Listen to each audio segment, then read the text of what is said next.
Shalom, Bapak Ibu Saudara-saudari yang dikasihi Tuhan kita Yesus Kristus, selamat pagi. Semoga dimanapun kita berada pada saat ini, tangan Tuhan tetap menyertai kehidupan kita, pribadi lepas pribadi. Bapak Ibu Saudara, seperti biasa kita kembali kepada edisi renungan yang boleh kita dengarkan pada pagi ini. Dan sebelum kita melangkah melanjutkan aktivitas kita untuk satu hari ini, mari Bapak Ibu kita awali aktivitas kita untuk mendengarkan firman Tuhan yang boleh kita dengarkan pada hari ini. Untuk itu kita satukan hati, pikiran kita berdoa. Bapa di dalam surga, terima kasih buat berkat yang boleh kami rasakan pada saat ini Tuhan, di mana pada pagi hari ini Engkau berikan kami napas kehidupan, kesehatan, dan kekuatan yang baru, sehingga kami boleh bangun dari tidur kami dalam keadaan sukacita. Bapa di surga, terima kasih sebentar kami akan melangkah untuk melanjutkan aktivitas kami untuk satu hari ini. Untuk itu Tuhan, sebelum kami melangkahkan kaki kami untuk aktivitas kami datang ke hadapan-Mu untuk bersekutu mendengarkan firman Tuhan yang boleh kami dengar pada hari ini. Untuk itu Tuhan, buka hati pikiran kami agar kami boleh mendengarkan firman-Mu pada pagi hari ini, dan firman-Mu dapat menjadi pedoman di dalam kehidupan kami, menjalankan aktivitas kami pribadi lepas pribadi. Berfirmanlah Engkau Tuhan, sebab kami telah siap untuk mendengar. Hanya di dalam nama anak-Mu Tuhan Yesus kami boleh berdoa dan mengucap syukur. Amin. Bapak Ibu Saudara-saudari, firman Tuhan yang menyapa kita pada hari ini Selasa 21 Februari 2023 diambil dari 3 Yohanes pasalnya yang pertama ayatnya yang keempat. Bagiku tidak ada sukacita yang lebih besar daripada mendengar bahwa anak-anakku hidup dalam kebenaran. Odolas ni rohaku nau bolon molohu bege diparangehon aka anakku hasitongani. Demikian pembacaan firman Tuhan. Bapak Ibu Saudara-saudari yang dikasihi Tuhan kita Yesus Kristus, firman Tuhan yang datang pada kita untuk hari ini ialah melalui 3 Yohanes 1 ayatnya yang keempat, yang dimana firman Tuhan pada hari ini merupakan surat yang ditujukan untuk melawan para pemimpin palsu yang mengganggu kehidupan jemaat pada saat itu. Surat ini dituliskan kepada jemaat-jemaat dan kepada salah seorang jemaat yang bernama Gaius pada saat itu. Yang dimana kita tahu Bapak Ibu Saudara-saudari, ketika ajaran sesat atau ajaran-ajaran palsu yang mungkin datang kepada kehidupan jemaat pada saat itu dan mungkin kepada kehidupan kita pada saat ini, inilah yang mungkin salah satu pemicu terjadinya perpecahan yang terjadi di dalam jemaat.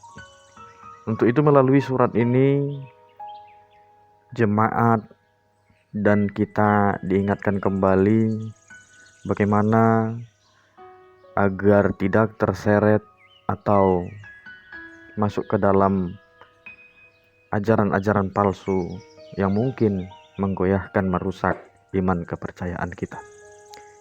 Bapak Ibu Saudara-saudari yang dikasihi Tuhan kita Yesus Kristus, kalau kita sedikit berbicara tentang surat ini, surat yang ketiga Yohanes pasal 1 ayat yang keempat, penatua-penatua atau penulis pada saat mereka melihat kondisi jemaat pada saat itu, mereka merasa iba, merasa kasihan karena adanya ajaran palsu atau ajaran sesat yang mulai menggerogoti kehidupan jemaat pada saat itu.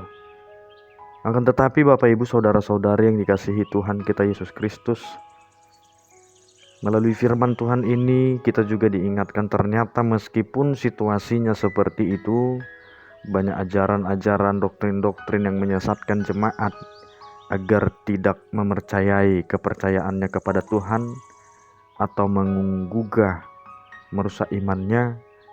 Ada satu pemimpin ataupun jemaat yang boleh kita lihat pada teks firman Tuhan ini.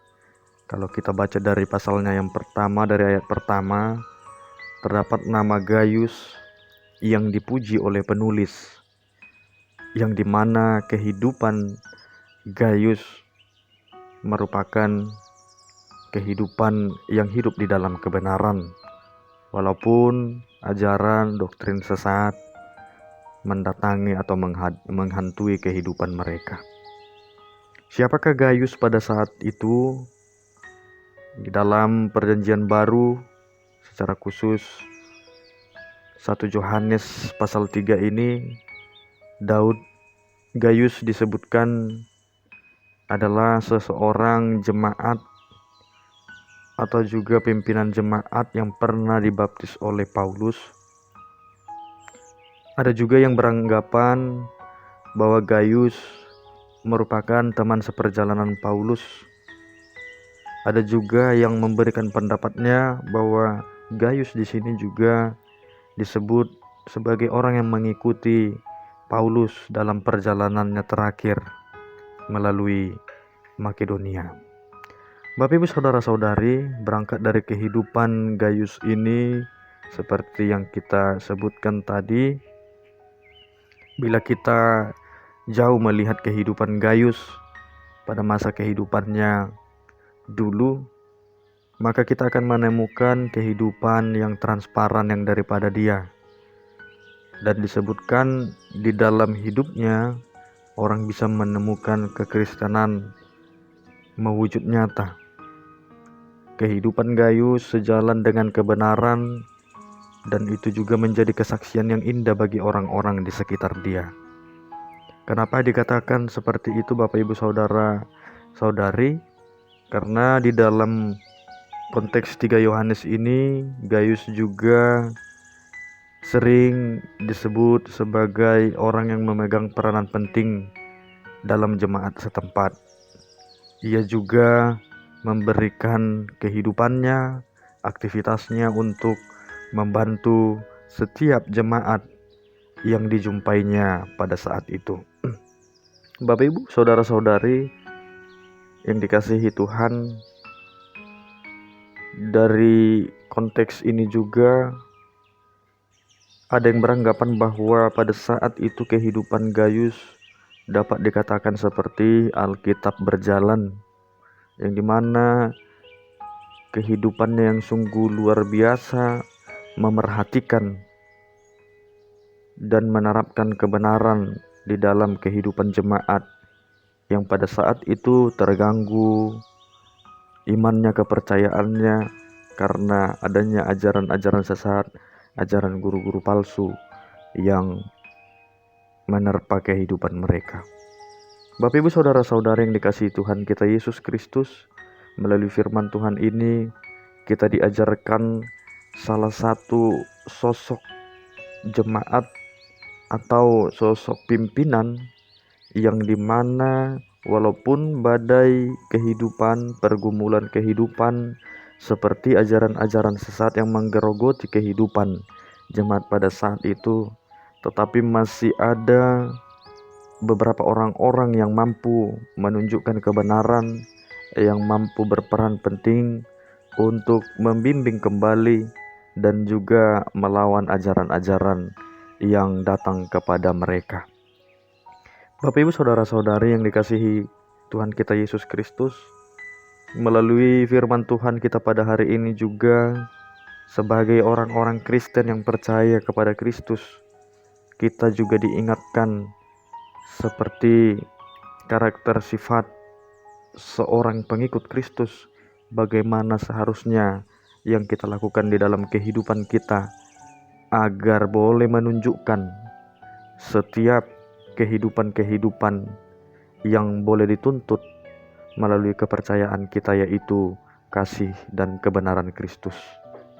Melalui kehidupan orang percaya, kita diajak dan kita diarahkan agar tetap boleh menjadi salah satu alat Tuhan untuk menunjukkan kasih setianya, menunjukkan kebenarannya, menunjukkan jalannya bagi orang-orang sekitar, agar orang-orang sekitar boleh mengikut Tuhan yang kita percaya, yaitu Kristus Yesus, dan boleh melihat mana yang benar dan mana yang baik, serta meninggalkan yang tidak baik dari kehidupannya. Bapak Ibu Saudara, coba kita bayangkan apakah yang orang atau kawan kita akan ceritakan tentang diri kita atau kepribadian kita. Apakah orang lain mungkin berbicara tentang kebaikan atau tentang konsistensi kita terhadap kebenaran sebagai orang-orang percaya? Apakah ketika orang lain berbicara kepada kita melalui perbuatan, tindakan, dan kelakuan kita, kita dapat digolongkan seperti alat Tuhan yang membawa kasih di dalam kehidupan sesama? Ataukah orang lain atau teman kita bersungut-sungut bila mengingat kehidupan kita, tingkah laku dan tindakan kita sebagai orang-orang percaya kepada Kristus? Bapak Ibu Saudara, bila kita telah mengenal kebenaran kasih Kristus, maka sudah seharusnya kebenaran membangun integritas di dalam diri kita. Kebenaran juga harus menjadi kekuatan dan energi yang aktif. Kebenaran juga harus menjadi realitas yang hidup di dalam keberadaan kita, yang mewujud di dalam hidup, kata dan pola pikir kehidupan kita. Berjalan di dalam kebenaran berarti membiarkan Roh Kudus, Roh Allah berkuasa dan memerintah hingga kehidupan kita boleh menjadi alat Tuhan. Untuk itu Bapak Ibu Saudara-saudari yang dikasihi Tuhan kita Yesus Kristus, melihat kemajuan zaman, melihat situasi-situasi yang ada pada saat ini, mungkin banyak ajaran-ajaran, doktrin-doktrin yang membuat kehidupan bahkan perjalanan pertumbuhan iman kita lemah untuk tetap teguh dalam mempercayai Tuhan kita melalui Yesus Kristus. Akan tetapi melalui firman Tuhan ini, pada saat ini kita diajak, kita diarahkan sebagai alat Tuhan untuk tetap teguh dan untuk tetap bertumbuh di dalam proses iman kita yang kita percayai kepada Yesus Kristus. Melalui firman ini juga kita dituntut untuk hidup benar, hidup selaras dengan apa yang diperintahkan oleh Tuhan kita melalui Kristus Yesus.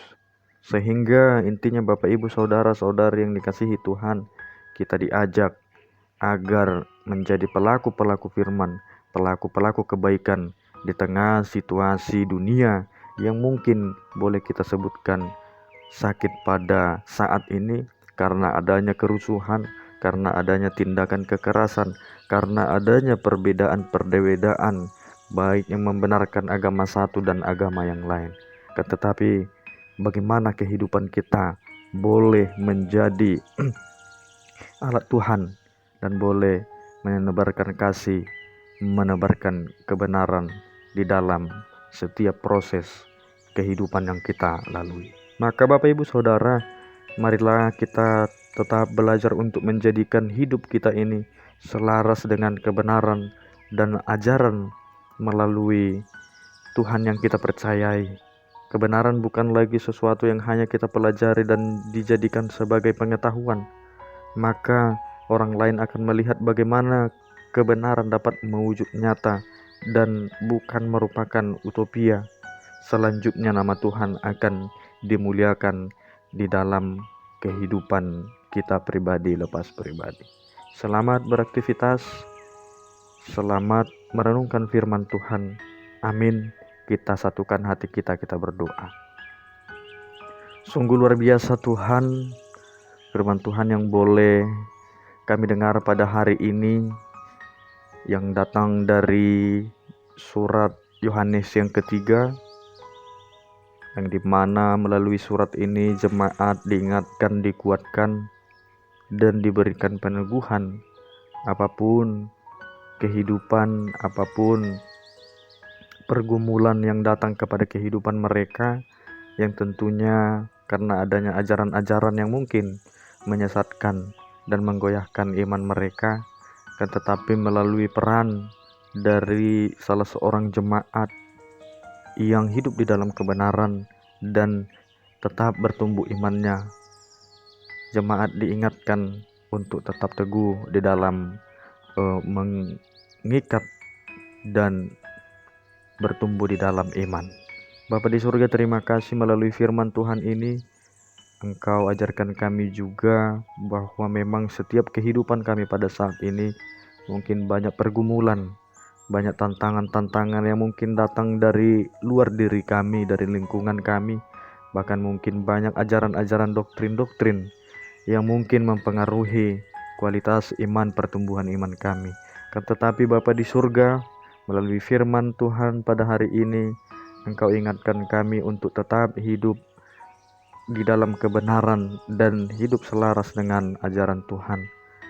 Biarlah Tuhan firman yang boleh kami dengar pada saat ini dapat menjadi salah satu kekuatan untuk proses pertumbuhan iman kami untuk tetap teguh dalam menjalani setiap kehidupan kami, sehingga apapun pergumulan, sehingga apapun tantangan yang mungkin datang kepada kehidupan kami tidak goyah di dalam iman kepercayaan kami terhadap Tuhan yang kami percayai, yaitu Yesus Kristus.